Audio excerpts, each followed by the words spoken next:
C-Train here to talk about who impressed for the San Francisco 49ers, of course, who impressed in that second preseason game versus the Saints. A 16-10 49ers victory, by the way. Let's get started. Hey, I loved Jacob Cowing's performance. 4 receptions for 51 yards, 1 carry for 19 yards, and he showed a lot. Electric, versatile, shifty. I see so much value here with Jacob Cowing because of his positional versatility. I believe that Jacob Cowing will eventually, I believe that he'll line up at every skill position on offense. So I think that he'll line up as an inline tight end. Not even kidding. I think he'll line up in the backfield, at the wide receiver, at the flanks, the slot. I think the positional versatility and the ability to play make will be Jacob Cowing's calling card. Wow, that's a little bit of a tongue twister right there, and I dig it. So, Cowing now, with his ability, just go and watch. Okay, actually, I did a breakdown of Cowing. So yeah, after this video, go and check out my Breaking It Down with C-Train because it shows Cowing's unique ability to freaking get yards, okay? He's going to be a player who hopefully, at his best, you'll have to account for him every time you're on the field. And that's going to suck to account for it. CMC, Debo, Kittle, Ayuk, hopefully, Pearsall, maybe. That's a lot of players to account for. We love it. Moving on. Joshua Dobbs. I loved what Joshua Dobbs did. I actually think it was underrated. So yeah, he was only 12 of 21 for like 133 passing yards. He had 3 rushes for 25 yards. But I love the access to mobility and the ability to stretch plays out that Joshua Dobbs provides. And that, and like I think he plays with really good intelligence and he makes the right decisions. That's exactly what I want to see in a backup quarterback. I know that there's going to be a lot of Allen, Mordecai. A lot of people are going to like both of those quarterbacks as well. Tanner Mordecai, by the way, really good outing, really impressive physical traits. I would take Joshua Dobbs any day of the week over those two, twice on Sundays. And this is why. Actually, I'll just give you a case in point. By the way, are these things like really long? They're almost, I don't even know. That's like a long, right? That's a lot of leeway that they're given. I mean, is it supposed to go down to like my hips? What's going on with that? Anyways, hey, I digress. I think I was talking about Joshua Dobbs. Oh yeah. So if you want a case in point, remember this. I think Joshua Dobbs can do for the 49ers what Marcus Mariota, what, who, why, where, when? Yes, what Marcus Mariota did for the Falcons a couple seasons ago. And what did he do? Go back and look at the Falcons versus the Niners.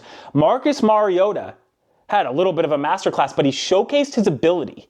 And he led the Falcons 2 more times. The Falcons, what? The Falcons over the Niners a couple seasons ago. Yeah, I know. Look that one up. I believe that Joshua Dobbs provides that access to mobility, that versatility that Mariota provided for the Falcons because of that mobility.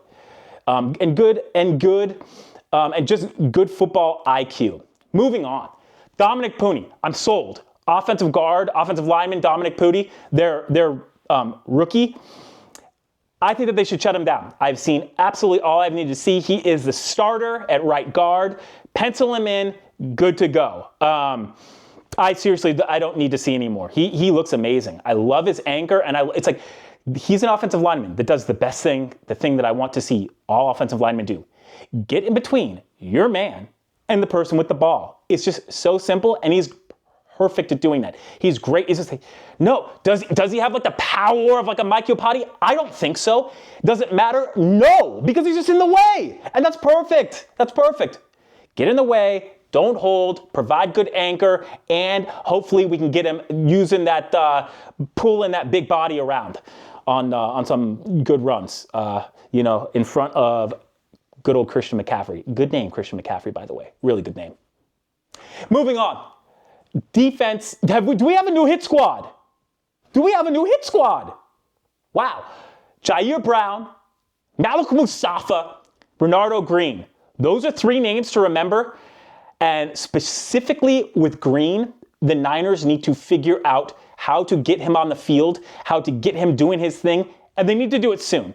I know that there's a lot of talk with Deommodore Lenoir wanting to play nickel. He said that he wanted to play in the Super Bowl. Wilkes declined, maybe one of the reasons why the Niners lost us. Should have talked to Shanahan about that before. I don't know if Shanahan declined as well. Those are minor details because that's in the past. What's in the present and future now? Renardo Green and Deommodore Lenoir. So they need to figure out who's going to play on the outside and who's going to play in the slot in that nickel position. The sooner the Niners can do that and get those roles down, I think the better off the Niners are going to be. I think that they're forming a secondary that if you can somehow keep those guys together, Brown, Hufanga, Ward, Lenoir, and now Green, with the likes of Malik Mustafa just hitting, I dig that. I can really dig that. I love these young DBs that can hit, and I love their aggressiveness. Moving on, Tatum Bethune, you're on my radar, sir. 10 total tackles. I can dig it. He can dig it. She can dig it. We can dig it. Dig it. Dig it. Dig it. Dig it. Can you dig it?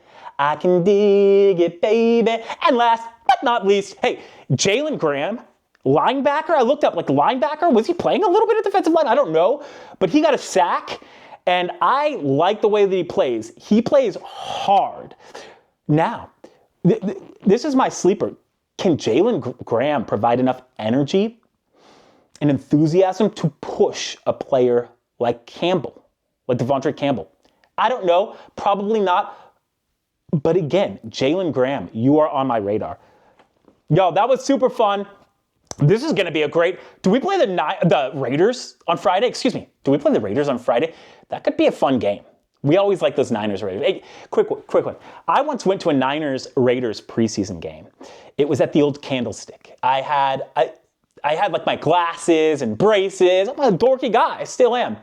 Get this. I was like, gosh, I was a minor for sure. Okay, I was a minor, like a younger than 18 years old.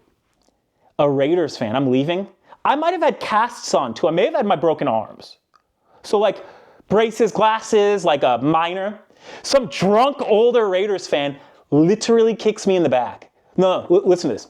An older man, like an older, probably in his 40s at the time, shorter, dark hair.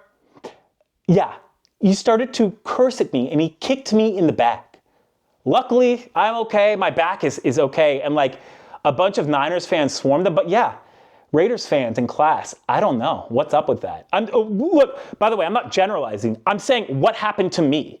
What happened to me is that a Raiders, right? Like a psychopath Raiders fan, like a scumbag Raiders fan. Are all Raiders fans like that, by the way? Hey, comment below. Don't forget to like and subscribe. Hey, did you like my little story, my little Raiders story? Maybe that'll get you fired up for Friday. We're having fun at C-Train Station. Like, subscribe. See you next time. I'm out.